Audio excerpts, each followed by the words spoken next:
네, 그럼 구속 갈림길에 놓인 백운규 전 산업통상자원부 장관을 비롯한 정치권 소식, 정치가 있는 저녁 정관은에서 김준일 뉴스톱 대표와 함께 짚어보겠습니다. 자, 어서 오세요. 예, 안녕하세요. 예.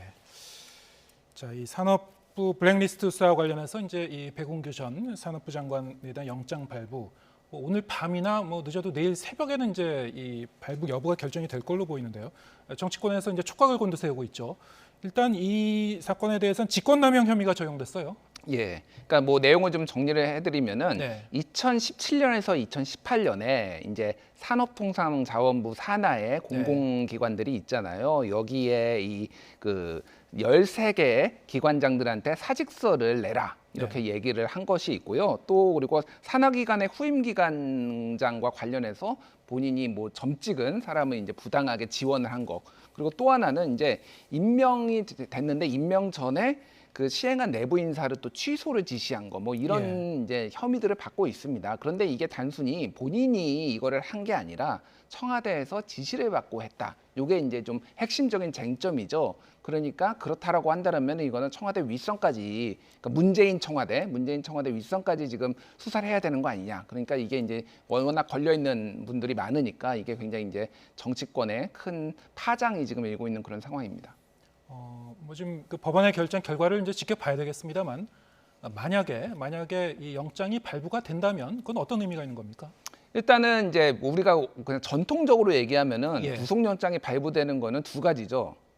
도주 우려가 있거나 증거 인멸의 우려가 있거나 아니면은 사안이 중대할 때 이 정도는 세 가지, 크게 보면 세 가지 정도 되는데 도주 우려가 있지는 않지 않습니까? 예. 그러면은 이제 증거 인멸이라는 거예요. 근데 백운규 전 장관이 지속적으로 얘기를 해왔던 게 뭐냐면은 원칙에 따라, 법과 원칙에 따라 처리했다라는 거. 그리고 또 하나는 누구의 지시를 받고 한 게 아니다라는 거예요. 근데 만약에 이게 구속영장이 나왔다라고 하는 거는 소위 말해서 법원이 보기에는 증거인멸에 우려가 있다라는 거에 가능성이 매우 높다라는 거예요. 그건 뭐냐면은 소위 말해서 입을 청와대에 있던 분들하고 입을 맞춰서 뭔가를 하려고 하는 그런 가능성이 있기 때문에 구속영장이 발부될 가능성이 있는 거죠. 그러니까 만약에 그 구속영장이 발부됐다는 신호는 뭐냐면은 한마디로 얘기하면은 청와대에 있었던 비서관, 행정관, 수석들한테 수사의 칼날이 갈 가능성이 매우 높다. 이렇게 해석을 할 수밖에 없는 거예요. 예. 바로 그런 맥락에서 지금 이제 검찰이 그 문재인 정부 초기에 청와대 인사수석실 행정관을 지냈다고 하죠. 민주당 박성혁 의원에 대해서 이제 수사 중이라고 하는데, 이를 두고 여야 간의 설전이 벌어지고 있습니다. 관련 내용 들어보겠습니다. 백운규 장관에 대한 구속 신청과 박상혁 의원에 대한 수사 개시는 예고했던 대로 문재인 정권에 대한 보복 수사의 시작이다. 저는 이렇게 규정합니다. 대선 때도 이걸 일관되게 제가 윤석열 정부가 들어서면 이 일을 하고야 말 것이다. 그리고 한동훈이라고 하는 분을 앞세울 것이다. 이렇게 경고했는데 우리 모두가 예상한 대로 윤석열 정권에서 최측근 한동훈 검사를 법무부 장관이 임명해서 첫 번째 작품이 보복 수사 개시였다. 제가 우상호 비대위원장한테 되묻고 싶습니다. 그러면은 문재인 정부 초반 2년간 소위 말하는 적폐수사, 적폐청산 수사를 했는데 그 적폐청산 수사도 정치 보복이었는지 되묻고 싶습니다. 그리고 김웅겸 환경부 장관이 소위 환경부 블랙리스트 사건으로 그리고 환경부 산하기관 임직원들에 대한 사표 제출 강요로 이미 대법원까지 확정이 됐습니다. 그 대법관들을 누가 구성했습니까? 지금 현재의 대법관들은 문재인 정부, 문재인 대통령이 대부분 임명한 대법관들입니다. 네, 지금 보복 수사냐 아니냐 이걸 두고 이제 양쪽에서 이제 공방을 벌이고 있는데, 사실 이제 선거 대선 과정에서 당시 윤석열 그 후보였죠. 언론과 인터뷰에서 이제 전 정권 그 수사 필요성에 대해서 언급한 부분이 있지 않았습니까? 예. 그래서 이제 민주당에서는 더 지금 좀 민감하게 반응하고 있는 것 같기도 한데요. 지금 우상호 비대위원장이 말을 했듯이 예. 이건 예고된 거였어요. 예. 이게 왜냐하면은 그 자유한국당이 2019년 1월에 이제 이거를 고발을 한 거예요. 그래서 네. 한전 자회사 4곳 사장이 사퇴 종용을 받았고 실제 임기를 다 마치지 못했다라는 거를 고발을 했는데 그 3년 동안 수사가 이루어지지 않고 올해 3월에 이제 검찰 수사가 이루어졌거든요. 그럼 사실 이거는 검찰이 정권 눈치를 봤다라고밖에 해석을 할 수가 없어요. 어찌됐든 수사를 들어가서 이게 혐의가 없다, 아니면 뭐 기소를 하든 말든 이런 거를 했었어야 되는데 네. 그동안은 이제 안 됐단 말이에요. 그러면은 윤석열 정부 들어와서는 검찰이 어찌됐든 그 부분에 있어서 잘못도 있지만은 자유롭기 때문에 충분히 이제 할 수밖에 없는 그런 상황이었죠. 게다가 아까 전에 뭐 권성동 원내대표도 얘기를 했지만은 김은경 환경부 장관이 문재인 정부 내에서 이제 이게 이 뭐 그 산하기관과 블랙리스트, 환경부 블랙리스트 관련해서 그 이제 대법원의 유죄 확정 판결을 받았잖아요. 네. 이 부분에 있어서는 되게 문재인 정부는 아픈 부분이거든요. 네. 그러니까 이거를 수사를 하는 거가 사실 완전히 이제 정치 보복이라고만으로 이렇게 규정할 수가 없는 부분이 이제 그런 부분이 있는 거죠. 그러니까 어쨌든 비슷한 유사 사례가 있고 불법이었으면 이것도 어쨌든 수사는 해봐야 되는 거 아니냐, 이제 이런 논리가 가능은 하기 때문에 민주당 입장에서는 이제 정치 보복이라고 얘기를 할 수 있지만은 이거를 전체적인 상황을 보면은 이거를 반드시 그러니까 없는 거를 만들어내는 정치 보복이라고 보기는 좀 힘들지 않느냐, 이런 시각이 좀 우세합니다. 예. 이와 관련해서 몇 가지 더 짚어보겠습니다. 결국 이제 이게 정권이 바뀔 때마다 이런 일이 이제 계속 좀 사실 반복되고 있는 그런 상황이기도 한데요. 자, 이게 이제 대통령의 임기와 이 공공기관장의 임기가 달라서 좀 생기는 문제 아니겠습니까? 그래서 그 임기를 좀 맞추자. 그래서 그러면 이제 법을 개정하면 된다. 이 부분에 대해서는 또 여야가 어느 정도 공감대가 있다고 해요. 그러니까 그게 이제 실제 예. 이제 그게 문재인 정부 때 민주당 의원들도 그런 얘기를 좀 주장을 했어요, 사실. 그리고 지금 윤석열 정부 내에서도 그런 주장이 나오고 있는데 최근에 지난주에 나왔던 조선일보 기사가 하나가 저는 눈에 띄더라고요. 네. 그 공공기관장의 69%가 문재인 정부가 임명한 공공기관장 69%가 임기 1년 이상 남았다, 뭐 이런 네. 내용이었어요. 그래서 이제 그거와 관련해서 권성동 원내대표가 인터뷰를 했습니다. 네. 모렴치하다.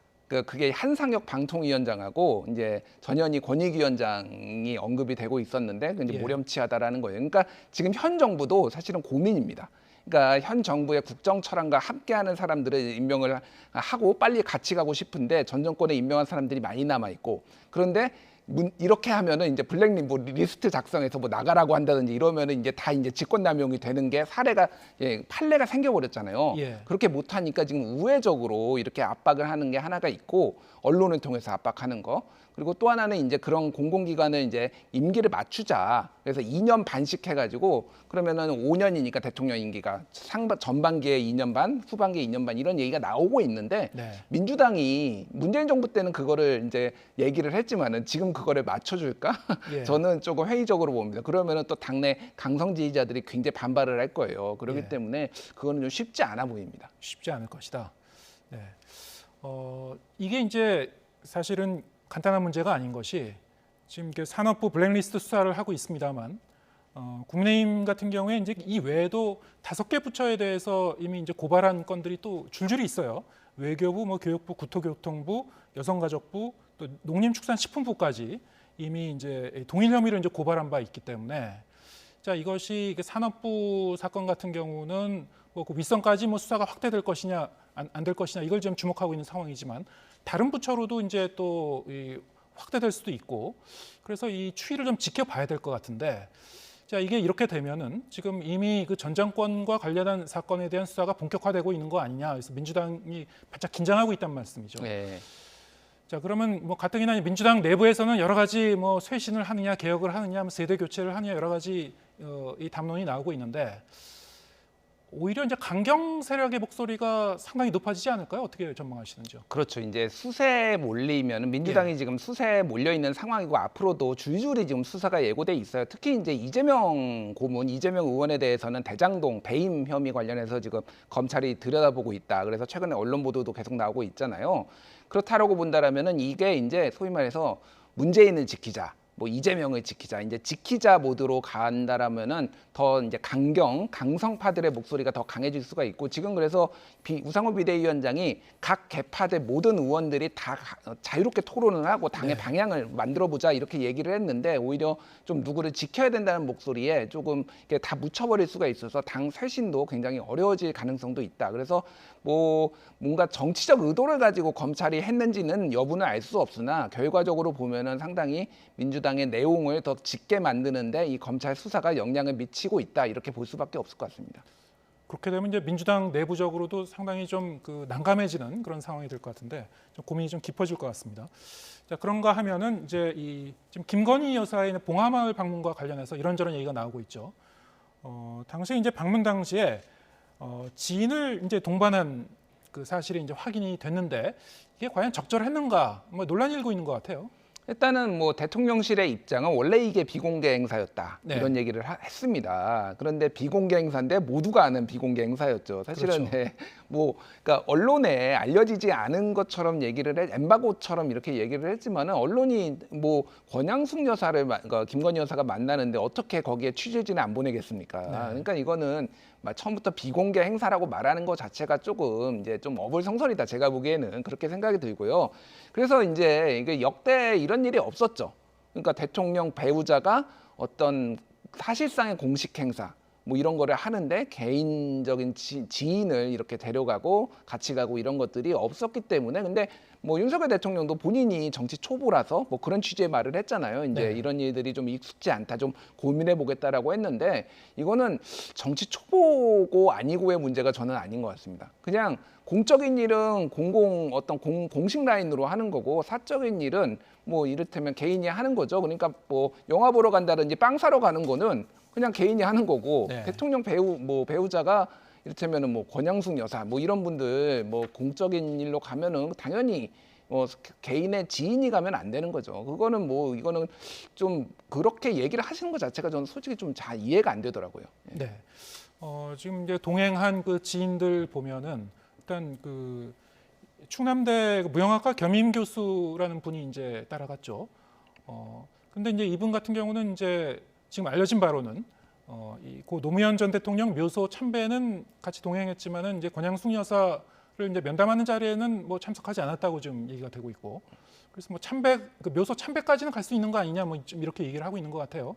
그런데 지금 그 동행인 중에서 일부가 또 그 대통령실 이제 직원으로 이제 확인이 됐는데, 이 김건희 여사가 이제 대표로 있었던 코바나 컨텐츠의 이제 직원이었다고 해요. 예. 야, 그 부분과 관련해서 여러 가지 또 이제 논란이 좀 되고 있는 것 같습니다. 뭐 저는 코바나 콘텐츠 직원은 대통령실의 직원으로 채용할 수 있다라고 봅니다. 전 네. 정부의 문재인 정부 때 기억하실지 모르겠는데, 그 유명 디자이너의 딸이 네. 이제 프랑스 국적이어서 또 논란이 됐는데, 이분도 디자이너였어요. 이분이 예. 청와대 직원으로 들어와서 의상 담당을 했단 말이에요. 네. 그럼 잘 아는 사람이 들어와서 해주는 거, 이런 것들은 문제가 안 되는데, 그러면은 그 코바나 컨텐츠 직원들은 어디에 무슨 자격을, 그러니까 어떤 직책을 맡느냐라는 거예요. 결국은 김건희 여사하고 잘 아니까 김건희 여사를 보좌하기 위해서 들어온 거잖아요. 그럼 왜 보좌를 잘 못하냐고, 얘 이런 잡음이 생기게 하고, 네. 이를테면 뭐 지금 부속실을 만드네 안 만드네 이런 논란들이 있는데, 그게 무슨 그 만들고 안 만들고가 중요합니까? 보좌만 잘하면 되잖아요. 이름이 뭐 대통령 배우자 팀이 됐든 뭐가 됐든 그냥 만들어서 그냥 하면 되는 건데, 굳이 고집을 부리고 이렇게 비공식 라인으로 그거를 비선으로 비춰지게 논란을 자초하고 이렇게 고집을 부려야 되는 건지 잘 이해가 좀 안 되는 부분들이 있습니다. 네. 결국에 이제 공식 기구를 통해서 움직여야 되는데 투명하게 그렇지 못하기 때문에 이제 생기고 있는 그런 부작용이다, 이렇게 이제 진단을 하시는 거군요. 예. 뭐 워낙에 이제 그 대선 과정에서 여러 가지 이제 잡음이 좀 있었고, 배우자와 관련해서 그래서 이제 조용한 그 내조를 약속했는데, 그리고 이제 이 제2부속실 이제 폐지도 이제 약속했었고요. 이건 이제 뒤집을 경우에 이제 또 거기에 대한 또 부담이 있기 때문에 그러는 거 아니냐. 그리고 이 김건희 여사에 대한 이 언론의 주목도가 워낙에 높기 때문에 그런 부분이 좀 부담이 아니냐, 뭐 이런 그 분석도 있는 것 같습니다. 부담은 맞죠. 예. 부담은 맞는데 정 부담이 되면은 당분간 안 나타나시면 됩니다. 예. 근데 또 조용한 광폭 내조를 하고 계시잖아요. 지금 굉장히 언론 노출이 잦잖아요. 모든 예. 행동에. 그러니까 이렇게 자주 나오시려면은 공식 라인을 통해서 보좌를 받으시라는 거예요. 팬카페에 이를테면 대통령실 직원이 찍었는데 그거를 왜 팬카페 사진을 넘기냐고요. 그러니까 비공개 사진 일부는 네. 그렇게 하는 것 자체가 계속 이제 사적 라인을 동원한다라는 이런 논란을 직접 만드는 겁니다. 그러니까 이거는 아주 단순한 문제예요. 공식 행사는 공적인 조직의 도움을 받고 사적 행사, 어떤 개인의 여가를 즐기는 거는 알아서 지인들하고 같이 하시면 되는 거예요. 근데 이거를 이렇게 복잡하게 좀 이렇게 만드는 것 자체가 잘 이해가 안 되고 이거는 뭐 공약 파기 때문에 조금 걱정을 하신다는 얘기도 들었는데 이미 뭐 여성가족부 폐지, 병사 200만 원 공약 뭐 이런 것도 다 지금 파기가 된 상황이잖아요. 그렇다라고 본다라면 이거 하나 더 된다고 욕은 한 번 먹고요. 논란은 5년 있을 거를 한 번에 잠재우는 겁니다. 그냥 부속실 만드셔서 그냥 배우자 잘 보좌하고 공적 내조 잘 할 수 있게 그렇게 하는 게 맞는 방향인 것 같습니다. 예, 알겠습니다. 자, 마지막 주제로 이제 이 화물연대 파업은 종료됐습니다만 이제 안전운임제 문제가 국회로 공이 넘어왔죠. 이 부분 좀 짚어보겠습니다. 자, 이와 관련해서 여야가 이견을 좁히지 못하고 있는데요. 여야 입장 이제 들어보고 얘기 계속 나누겠습니다. 안전운임제 같은 경우에는요, 예. 저는 제도의 취지에 대해서 굉장히 긍정적으로 평가합니다. 코로나라든지 이런 특수한 상황 때문에 정확한 측정이 어려웠던 그런 부분이 있습니다. 예. 그렇기 때문에 이런 것들을 좀 더 이제 성과를 평가해보는 기회를 갖는 것은 좀 중요하다 이렇게 봅니다. 이 문제에 대해서 더불어민주당은 좀 더 면밀하게 다시는 이 문제로 인해서 또 다른 분규가 발생하지 않도록 제도적으로 보다 근본적인 제도 개선을 해야 되겠다 이렇게 생각합니다. 네, 좀 간단하게 정리하면은 이제 안전운임제 이 일몰 조항 이거를 이제 완전히 폐지할 것이냐 아니면 뭐 어느 정도 연장으로 갈 것이냐 이런 문제인데 지금 이제 이 국민의힘 쪽에서는 좀 신중한 입장을 보이고 있고요. 민주당은 이제 이 일몰제는 폐지해야 된다 뭐 이런 입장인데 일단 그 이견을 당장 좁히기는 쉽지 않을 것 같아요. 일단 이게 이제 일몰제가 된 것도 사실은 지난 문재인 정부에서는 민주당이 이거는 이제 안전운임제를 도입해야 된다라고 했을 때 국민의힘이 강하게 반대를 해서 그러면은 한시적으로 한번 해보자라고 해서 이게 일몰제가 된 거거든요. 네. 그 스탠스가 그 입장이 바뀌지 않았다. 전체적으로 보면 여야가 바뀌었긴 하지만은 그래서 민주당 입장에서는 화물연대 측의 조금 노동자 쪽의 입장을 좀 더 많이 반영해서 일몰제를 하지 않고 그냥 아예 제도화시키자라는 거고 국민의힘은 조금 이제 기업들을 좀 친기업적인 또 성향이 있지 않습니까? 그런 부분들을 좀 그 집권 여당이니까 좀 고려를 해야 된다라는 입장이에요. 그래서 이게 상당히 이제 진통이 있을 수도 있고요. 다시 일몰제가 도입이 될 가능성도 배제를 할 수가 없습니다. 그러니까 지금 성과를 어느 정도 있었는지 국토부가 국회에 가가지고 지금 성과를 이걸 분석을 해서 보고를 해야 되거든요. 그렇죠. 그 부분에 있어서 아직도 이거를 제도화하기에는 조금 부족하다. 라고 한다면 일몰제로 몇 년간 더 해보고 판단하자 이런 식으로 결론이 날 가능성도 배제를 할 수가 없는데 그러면은 화물연대가 강하게 반발할 수도 있습니다. 일단 이 파업 종료하면서 이제 합의 문구가 있었는데 문구 자체가 상당히 좀 애매모호하게 지금 이 표현이 돼 있고 그래서 말씀하신 대로 이 안전운임제를 언제까지 그리고 어떻게 이걸 가져갈지에 대해서 이제 전혀 구체적인 합의가 없는 상태에서 이제 국회로 공이 넘어와 버렸어요. 예. 그러니까 뭐 안전운임제를 도입은 해야 될 겁니다. 예. 뭐 이 상황에서 도입을 안 할 수는 없고요. 그렇죠. 도입은 하는데, 그러니까 말씀드렸듯이 이제 쟁점이 일몰제로 단기간 할 것이냐 아니면은 이제 제도화할 것이냐를 가지고 아마 이게 굉장히 전선이 세게 붙고 왜냐하면 민주당 입장에서는 소위 말해서 친서민적, 친노동자적인 이런 어떤 당의 스탠스를 보여주기에 좋은 의제거든요. 네. 그러니까 이거를 굉장히 쟁점화할 것으로 보이고요. 또 하나 이제 여기에서 이제 국회에서 논의가 될 수가 있는 게 이게 지금 이 안전운임제를 적용을 하는 게 지금 시멘트하고 수출입 컨테이너만 원래 지난해서는 했거든요. 예. 근데 이제 이거를 환승 컨테이너 같은 경우에는 원래 적용을 안 되기로 되어 있었는데 이것도 안전운임제를 국토부에서 적용을 해줬어요. 예. 근데 화주들이 이제 이거는 문제가 있다라고 해서 대법원에서 승소를 해가지고 이게 빠져야 됩니다. 근데 지금 이게 애매한 게 수출입에 들어와서 배로 들어와서 이거를 내리는 거는 안전운임제가 되는데 이거를 바꿔가지고 가는 거는 또 아니고 이게 어디까지 구분을 할 수가 있느냐가 현장에서는 또 약간 애매한 부분들이 있어서 그게 다 적용이 된 거였거든요. 예. 그러니까 그런 부분들이 꼭 굉장히 쟁점이 돼서 아마 이게 상당히 올해 연말까지 어떻게 일몰제니까 올해 하반기에 상당히 큰 쟁점이 될 가능성이 있어 보입니다. 그게 아마 이제 시멘트나 컨테이너 같은 그 부분은 그 양을 이게 물량으로 이제 측정하기가 좀 쉽기 때문에 일단 먼저 적용을 했고 다른 그 부분에도 이제 적용하려면 여러 가지 이제 그거를 이제 이 측정하고 안전운임제의 어떤 기준을 정하는데 조금 더 이제 연구가 필요하다. 이래서 이제 좀 미뤄졌던 것 같은데요. 여러 가지 이제 그 디테일, 그 세부적인 부분에서는 논의가 더 좀 필요할 것 같습니다. 오늘 여기까지 듣겠습니다. 김준일 뉴스톱 대표와 함께했습니다. 고맙습니다.